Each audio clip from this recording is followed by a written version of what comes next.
आइए इस विश्लेषण में एक ऐसी अडिग सभ्यता का 11,000 सालों का शानदार सफर देखते हैं। जरा सोचिए, 9,000 साल पहले मेहरगढ़ के लोग ईंटों के घर बनाते थे और दंत चिकित्सा भी जानते थे। सिंधु घाटी के स्मार्ट शहरों से लेकर लौह युग के वैदिक काल तक विकास की ये रफ्तार वाकई कमाल थी। और फिर चाणक्य के मार्गदर्शन में मौर्य साम्राज्य ने अपनी सीमाएं सीधे आज के ईरान तक फैला दी।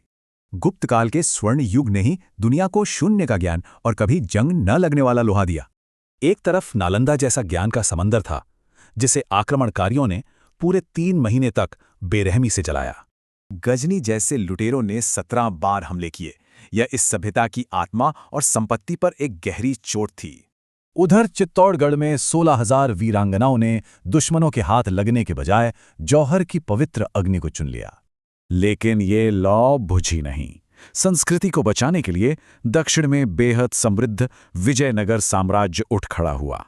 मुगलों की गुलामी ठुकराकर महाराणा प्रताप ने राजमहल छोड़ दिए और जंगलों में घास की रोटी खाना स्वीकार किया।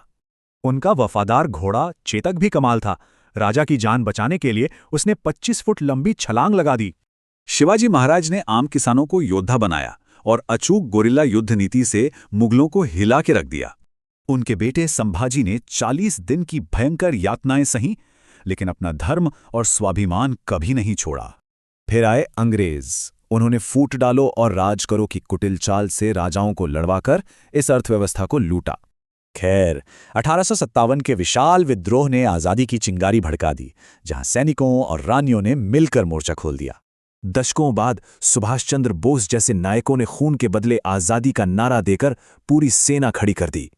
आखिरकार 1947 में आज़ादी तो मिली, लेकिन एक बेहद दर्दनाक और खून से सने बंटवारे के गहरे घावों के साथ। पर यह सभ्यता फिर उठी। 1971 में रिकॉर्ड 93,000 दुश्मन सैनिकों को आत्मसमर्पण करने पर मजबूर होना पड़ा। आज चंद्रयान की लैंडिंग हो, एआई की क्रांति या दुनिया की 5वीं सबसे बड़ी अर्थव्यवस्था, ये सफर वाकई शानदार है। जो सभ्यता इतनी बार जली, वो हर बार अपनी राख से और भी ऊंची कैसे उठ खड़ी होती है।